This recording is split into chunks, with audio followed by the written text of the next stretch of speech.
Rodgers, Sancho, Tielemans denied, Buendia denied, Buendia again, camera has a go, chaotic scenes, Buendia wins it for Aston Villa with the final kick of the game.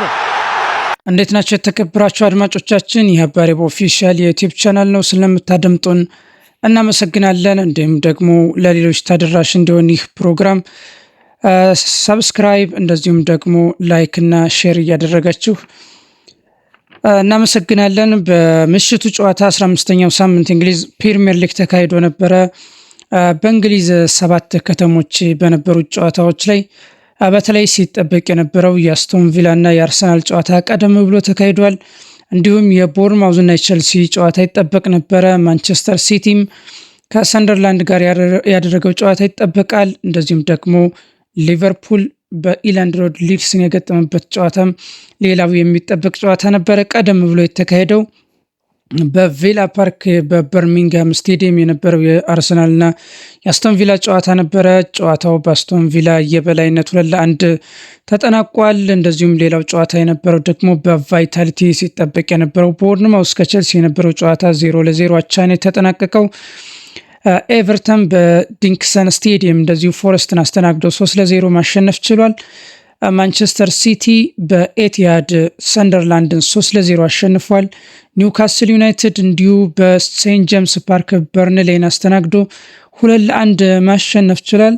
ቶትናም ሆስፐር ደግሞ በሜዳው የሚቸገረው ቶትናም ሆስፐር ስቴዲየም ላይ ብሬንፎርድን ገጥሞ 2-0 ማሸነፍ ችሏል። ሊድስ ዩናይትድ ኢላንድ ሮድ ላይ ሁለተኛውን ጨዋታ በትልቁን ጨዋታ አስተናግዶ ነበረ። በሳምንቱም አጋማሽ ቼልሲን አስተናግዶ ነበረ። በአርሰናል ጨዋታ ላይ አስደናቂ ብቃትን ያሳየውን ቡድን ነበር ገጥሞ 3-1 ማሸነፍ የቻለው። ትላንት ደግሞ በኢላንድ ሮድ በሁለተኛው አጋማሽ 6 ጎሎች ተቆጥረው ሊድስ ዩናይትድ 3-3 ተለያይቷል አቻ።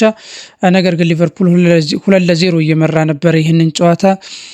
ከዚያ በኋላ ነበር ሊድሶች 3 ጎሎችን አስቆጥረው 3-3 አቻ መውጣት የቻሉት። ሊድሶች በተለይ ወራጅ ቀጠና ላይ ይገኙ ነበረ ከቼልሲ ጨዋታ በፊት።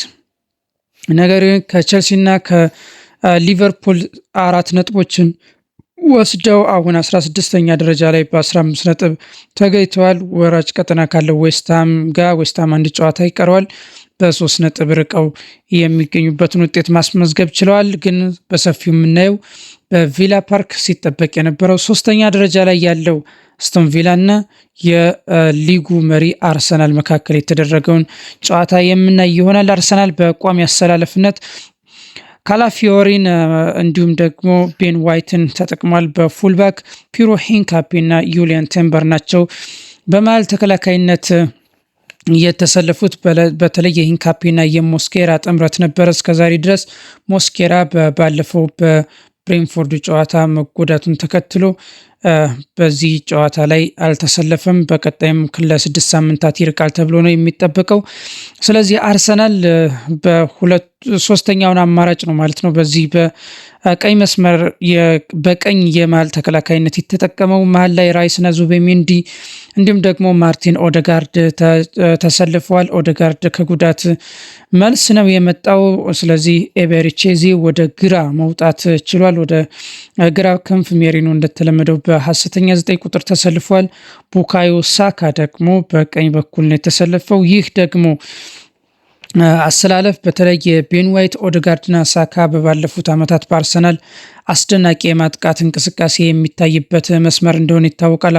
አብዛኛውን ጊዜ አርሰናል በዚህ አቅጣጫ ነበረ ጎሎችን የሚያስቆጥረው። በተለይ የሶስቱ ጥምረት አስደናቂ ነበረ። አሁን ሁለቱ ተጫዋቾች ከጉዳት አገግመው መምጣት ችለዋል። ቤን ዋይትም ኦደጋርድም ሳካም ወደ ሜዳ ተመልሰዋል። ስለዚህ የነዚህ ጥምረት ከጊዜያት በኋላ ተመልሷል በአርሰናል በኩል ማለት ነው። ቤን ዋይት በጉዳት ምክንያት አለመኖሩን ተከትሎ ዩሊያን ቲምበር በዚህ የውድድር ዓመት ያው የፕሪሚየር ሊጉ ምርጡ ፉልባክ እንደሆነ ይታወሳል። ነገር ግን በትላንትናው ዕለት በመሃል ተከላካይነት ነው የተሰለፈው። በእርግጥ ከአያክስ ሲመጣ የመሃል ተከላካይ እንደሆነ ይታወሳል። ነገር ግን ማይክ አርቴታ በፉልባክ እያጫወተው ይገኛል። ቤን ዋይት አለመኖሩን ተከትሎ በተለይ ቀደም ብሎ በኤዜ ጎል ማስቆጠር ችሎ ነበር አርሰናል። ስለዚህ ኦፍሳይድ ምክንያት ጎሉ ተሽሯል። 36ኛው ደቂቃ ግን ማቲ ካሽ ለአስቶን ቪላ ጎልን አስቆጥሮ 1-0 እንዲመሩ አስችሏቸዋል። እዚህ ላይ በተለየ የኤቤሬቺዜ የመከላከል አቋቋም ጥሩ አልነበረም። ስለዚህ ጎሏን ለማቲ ካሽ ፍሪ ሆኖ ነው ማስቆጠር የቻለው። በተደጋጋሚ የመጀመሪያው ሙከራ ሲያደርግ ማቲ ካሽ ራይስ የመለሰበት ሙከራ እንዲሁ የመጀመሪያው ከጎል በፊት የነበረ ሙከራ ነው። በዛም እንዲሁ የመከላከል ችግር እንደነበረ የሚታወስ ነው። በተለይ የመጀመሪያ ሙከራዎች ሲደረጉ ዋትኪንስ እንዲሁ ራያ መልሶበት ነበር። አስፈሪ የሆኑ ሙከራዎችን ያደረጉት አስቶን ቪላዎች ናቸው ቀደም ብለው። አርሰናል ሁለተኛ በተለይ በሁለተኛው ግማሽ ሲመጣ ኢነርጄቲክ ሆኖ ለመምጣት ኤዜን በትሮሳርድ እንዲሁም ሜሪኖን በዮኬሬዥ ቀይሮ ነው ወደ ሜዳ የገባው። ነገር ግን ጎልን ማግኘት የቻለው 52ኛው ደቂቃ ላይ ነው። በትሮሳር አማካኝነት ጎል ማስቆጠር ቻለ። ትሮሳር ተቀይሮ በገባ በ6 ደቂቃ ውስጥ ነው በዚህ ዓመት 6ኛ ጎሉን ማስቆጠር የቻለው። በተለይ እስካሁን ድረስ ትሮሳር ጎል አስቆጥሮ አርሰናል ተሸንፎ ያቅም በትላንትናው ምሽት ብቻ ነው ሽንፈት የገጠመው። ይቺ ጎል ስትቆጠር አማዶ ኦናና መሀል ሜዳ ላይ በራይስ ከተቀማ በኋላ ነበር ኦደጋርድ ለሳካ እንደገና ወደ ጎል የመታትን ኳስ ዲፍሌክት ካረጋት በኋላ ኤሚ ማርቲኔዝ ኳሷ የደረሰችው ለትሮሳር ነበር። ትሮሳር ጎሏን ማስቆጠር ችሎ የማቲካሽን ጎል ካንስል ማድረግ ችሎ ነበረ። ወደ 1-1 ሆኖ ነበረ ውጤቱ። እዚህ ላይ ከዚህ በኋላ ግን የሁለቱ ቡድኖች 1-1 ወይንም ያቻ ውጤቱን ይዞ ላለመውጣት ያደረጉት ጥረት አስደናቂ ነበረ። በተደጋጋሚ ሙከራዎችን አርሰናሎች የሚያደርጉ ነበረ። በዛኛውም በኩል የነበረው የዩናይ ኤምሬው ደግሞ አስቶን ቪላ እንዲሁ ተደጋጋሚ ሙከራዎችን ማድረግ ይችሉ ነበረ። በተለይ በአርሰናል በኩል ደግሞ የነበረውን የመልሶ ማጥቃቶች የሚያቆም የአሰላለፍ ሁኔታ አለመኖሩ እንዲሁም ደግሞ የሁለቱ የመሀል ተከላካዮች የጋብሪኤል እና የሳሊባ አለመኖርን ተከትሎ ሼክ ያደረገ የተከላካይ መስመር ነበራቸው። እንዲሁ ደግሞ በተለይ አማካዮቹ እንዲሁ ደግሞ ጀርባቸውንም አያምኑትም ነበረ። በተደጋጋሚ በአርሰናል በኩል ያለውም ሁኔታ ያ ነበረ። ምክንያቱም የዙቤሜንዲና የራይስ ጥምረትም እንዲሁ ተቸግሮ ነበረ። በተለይ ያው እንደዚህ የቡድኑ ጡብ ወይንም ደግሞ ምሰሶች ሲነሱ እንደዚህ አይነት ሁኔታ ያጋጥማል። በቼልሲ ጨዋታ እንኳን ያየለው ዲክላን ራይስ እንደፈለገ የ8 ቁጥር ሚናውን እንዳይወጣ ሆኖ ነበረ። ምክንያቱም ሁለቱ የመሀል ተከላካዮች የሉም። ስለዚህ ጀርባውን አያምንም። እንዲሁም ደግሞ ዙቤሜንዲም ቀደም ብሎ ካርድ ማየቱን ተከትሎ ራይስ የመከላከል ሁኔታዎችን ሲያደርግ ነበረ። በመከላከሉ ስራ በዝቶበት እንደነበረ ይታወቃል። በትላንትናው ዕለትም የነበረው የሄንካፔና የቲምበር ደግሞ ወደዚህ ወደ ቋሚ አሰላለፍ መጥቶ ያደረገው ጥምረትም ስለነበረ ስለዚህ ይህም ጥሩ የመከላከል ሁኔታ አልነበራቸውም። ስለዚህ ያንን የአስቶን ቪላን የመልሶ ማጥቃት መቋቋም አልቻሉም። ስለዚህ በተለይ በቡድን መካከል በተለይ በአርሰናል በኩል በጉዳት ከሲዝኑ 1 ብሎ ከጀመረ ጀምሮ እየታመሰ እንደሚገኝ ይታወሳል። ምክንያቱም በተለይ ተከላካይ ቦታ እንደዚህ ዩሊያን ቤን ዋይት አልነበረም። እንዲሁም ደግሞ በአማካኝ ቦታ 2 ጊዜ ኦደጋርድ ተጎድቷል። በሌላም በኩል የነበሩት የአጥቂዎቹ በብዛት ጉዳት ላይ ይገኛሉ። እንደ ጄሱስ ሃቨርትስ የመሳሰሉ ተጫዋቾች በጉዳት ምክንያት አልተገኙም። ማድወኬ ለረጅም ጊዜ እንዲሁም ደግሞ ማርቲኔሊም ለረጅም ጊዜ ከሜዳ እንደራቁ ከዮኬሬዥም እንዲሁ በቅርብ ጊዜያት ነው መምጣት የጀመረው። ስለዚህ በአርሰናል በኩል ያሉት ሁኔታዎች እነዚህ ጉዳቶች ተደጋጋሚ እየመጡ ይገኛሉ። በተለይ አርሰናል ካለ ሳሊባና ካለ ጋብሪኤል ሲጫወት ከ2022-23 የውድድር ዓመት ጀምሮ አሁን ለአራተኛ ጊዜ ብቻ ነው በሁለቱን ተጫዋቾች ሳይጠቀም ወደ ሜዳ የገባው። ስለዚህ በአብዛኛው ጊዜያት እነዚህን ተጫዋቾች እንደሚጠቀም ይታወሳል። ነገር ግን በትላንትናው ዕለት ከነበሩት አንዱ የስፓይናል ኮርዳቸው የአርሰናሎች በሜዳ ላይ አልተገኙም። ስለዚህ ያም ምክንያቱ ደግሞ ለአስቶን ቪላ የመልሶ ማጥቃት በተደጋጋሚ በኦሊ ዋትኪንስ በሞርጋን ሮጀርስ በመሳሰሉ ተጫዋቾች እንዲፈተኑ ሆነዋል። በተለይ በቀኝ በኩል ደግሞ ኋላም ሳንቾ ከገባ በኋላ ሲቸገር የነበረው ቤን ዋይት ነበረ። በእርግጥ ዩሊያን ቲምበር በመከላከሉ የተሻለ ነው። ቤን ዋይት ደግሞ ኦቨርላፕ በማድረግ የተሻለ ተጫዋች ነው። በትላንትናው ዕለት ግን በቤን ዋይት በኩል ሳንቾ ከገባ በኋላ በጣም ተቸግረው ነበረ። ስለዚህ ጎሏን ግን በመሸነፍ የቻሉበትን ጎል የተቆጠረው በኤሚ ቦንዲ አማካኝነት በጭማሬ ደቂቃ ነው። 90 ሲደመር 5ኛው ደቂቃ ላይ ነው የተቆጠረባቸው።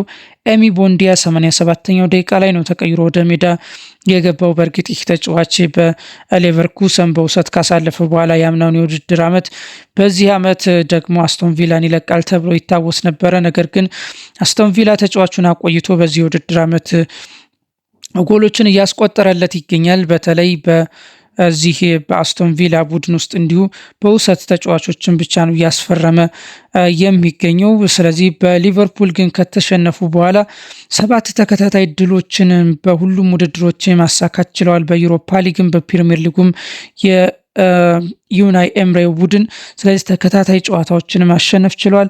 በተለይ ከቅርብ ጊዜ ወዲህ በወራጅ ቀጠናው ቅርብ ሆነው ነበር የሚገኙት አስቶን ቪላዎች አሁን ግን ወደ ላይ መጥተው በፕሪሚየር ሊጉ አናት ላይ ተከታታይ ጨዋታዎችን አሸንፈው መጥተዋል።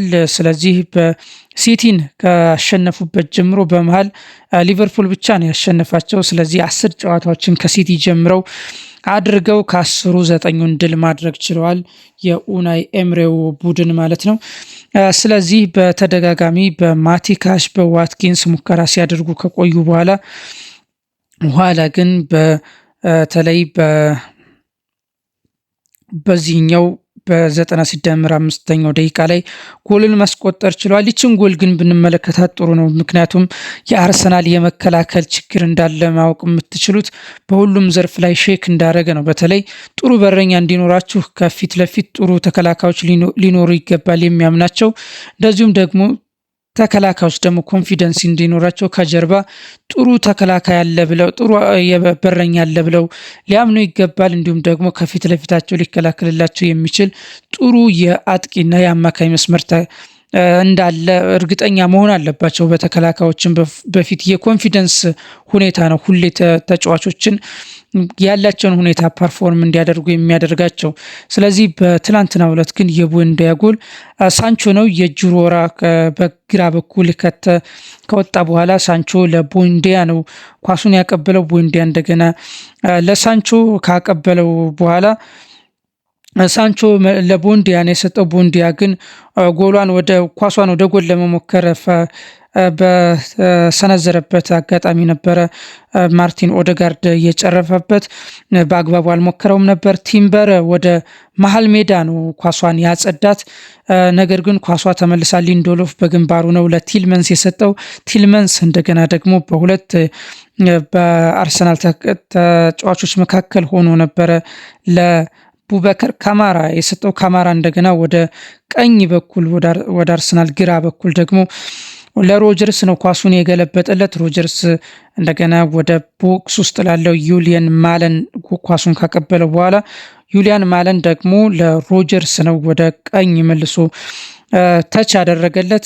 ሮጀርስ ግን እንደገና ወደ ክሮስ ነው ያደረገው። ወደ ግራ የአስቶን ቪላ የመስመሩ ላይ ነው ክሮስ ያደረገው። እንደገና ሳንቾ በቴስታ ለቲልመንስ ነው የሞከረው። ቲልመንስ እንደገና የመታትን ኳስ ራያ አጨረፈው አዳ ነው። ነገር ግን አርሰናሎች እዚህ ጋር ኳሱን ክሊር ማድረግ አልቻሉም ነበረ። ቦንዲያ እንደገና ከራያ ያዳነውን ቦንዲያ ከሞከረው በኋላ ቡበከር ካማራ ከቲምበር ወድቆ ነበረ። ከቲምበር ነው የነጠቀው። ከዛ በኋላ ቦንዲያ ነው የመጨረሻዋን እና ለቪላ አሸናፊ ያደረገችን ጎል ማስቆጠር የቻለው ማለት ነው። ስለዚህ በዚህ ላይ የአርሰናልን እስከዛሬ ያየናቸውን በብሎክ የመከላከል በተለይ ኳስ ከተነጠቁ በኋላ አርሰናሎች አስደናቂ በሆነ ሁኔታ ተከላካዮቻቸውን አያስነኩም ነበረ፣ ወደ በረኛቸውም እንዲሁ አያስሞክሩም ነበረ። ስለዚህ አርሰናል ከ18 ጨዋታዎች ላይ እርግጠኛ ባልሆንም ከ18 ጨዋታዎች በኋላ በሁሉም ውድድሮች ካለመሸነፍ ጊዜያት በኋላ ነው በአስቶን ቪላ የተሸነፉት በሻምፒየንስ ሊግ ያው ፐርፌክት ስታርት እንዳላቸው ይታወቃል። እንደዚሁ ደግሞ በሊቨርፑል ከተሸነፉ በኋላ በኦገስት 31 ከተሸነፉ በኋላ እስካሁን ተሸንፈው አያውቁም። ስለዚህ አርሰናሎች በምሽቱ ከሊቨርፑል ጨዋታ በኋላ ሁለተኛውን ጨዋታ በዚህ ዓመት በፕሪሚየር ሊጉ መሸነፍ ችለዋል ማለት ነው። ስለዚህ 2 ሽንፈት አጋጥሟቸዋል፣ 3 አቻን የወጡት። ስለዚህ በአጠቃላይ ይህ ለዋንጫ የሚጠበቀው የአርሰናል በሽንፈቶች 6 ነጥብን እንዲሁም ደግሞ በአቻዎች ሌላ 6 ነጥቦችን በአጠቃላይ ደግሞ 12 ነጥቦችን ጥለው አሁን በፕሪሚየር ሊጉ በእርግጥ 33 ነጥቦችን ሰብስበው አሁን በፕሪሚየር ሊጉ አናት ላይ ይገኛሉ። ያሉትን ቁጥሮች ግን ስንመለከት በምሽቱ የነበረውን ጨዋታ አርሰናል በፖሴሽን 47-53 በልጧል። ነገር ግን በኤክስጂ ተበልጧል። 2.16 ለ1.92 ነበረ ኤክስጂያቸው። ነገር ግን ሁለቱም ቢግ ቻንሶችን ጥሩ መፍጠር ችለው ነበር። በምሽቱ 9 ቢግ ቻንሶች ተፈጥረዋል። ስለዚህ ጨዋታው በጣም ጥሩ ጨዋታ እንደነበረ ይታወሳል። 5 አስቶን ቪላ ሲፈጥር ደግሞ አርሰናል 4 ቢግ ቻንሶችን መፍጠር ችሏል። 15 የሆኑ ሙከራዎችን ማድረግ ችሏል። ኦን ታርጌት ግን አርሰናል 9 አስቶን ቪላ 6 መሞከር ችለው ነበር። ዱዌሎችን በማሸነፍ አርሰናል 55% ዱዌሎችን አሸንፏል። ነገር ግን 13 ጊዜ ዲስፖሰስድ ተደርጓል። ፖሴሽኖችን አጥቷል። ቪላ ግን 8 ጊዜ ነው ማጣት የቻለው። ግራውንድ ዱዌሎችን 48-52፣ ኤሪያል ዱዌሎችን 37-63 በሆነ ቁጥሮችን ማሸነፍ ችሏል አርሰናል። በቀጣይ አርሰናል በተለይ